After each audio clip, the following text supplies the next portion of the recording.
Okay mga idol no, so tapos na natin mag-assemble ng FX mode. FX mode really.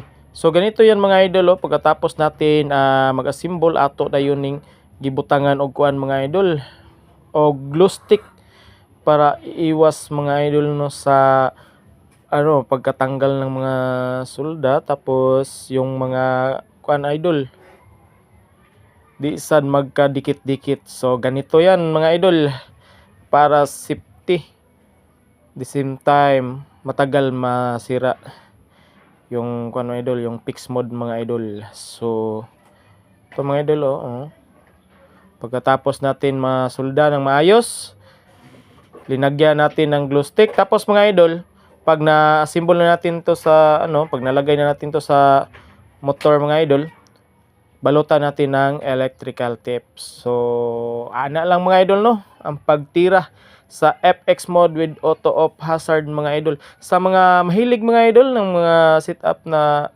fix mode, so daghan tag kuan mga idol, daghan tag tutorial na sa ato ang YouTube channel, Bisdak Motorcycle Wiring Tutorial mga idol no. So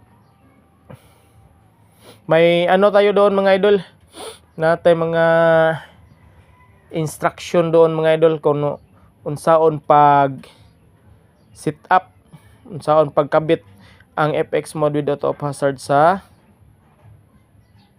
motor nyo mga idol. Kahit anong motor mga idol, pwede yan sa FX mode with auto off hazard.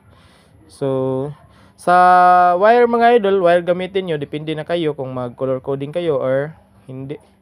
So sa akin nga nag color coding ako mga idol. Yung in mga idol, yung in is color yellow, dalawa. Tapos yung out mga idol is color blue, dalawa. Tapos yung red na may stripe na puti mga idol, ano to mga idol? Yung kaniyang ground og ang common wire. Okay, so makita naman yun mga idol So yung ground mga idol, ito dito nakalagay yung ground. Tapos yung common wire ito. Tapos balutan natin yan ng electrical tape. So para hindi yan pasukan ng tubig mga idol, ito ang yan ang pinaka main purpose bakit binalutan natin ng glue stick. Tapos mga idol, balutan pa natin to ng electrical tape. Okay, so please like and subscribe mga idol sa ating YouTube channel, Bisdak Motorcycle Wiring Tutorial. So dami tayo doong mga diagram na gusto mo for mag DIY mga idol or para sa mga baguhan. So please like and subscribe mga idol. Salamat.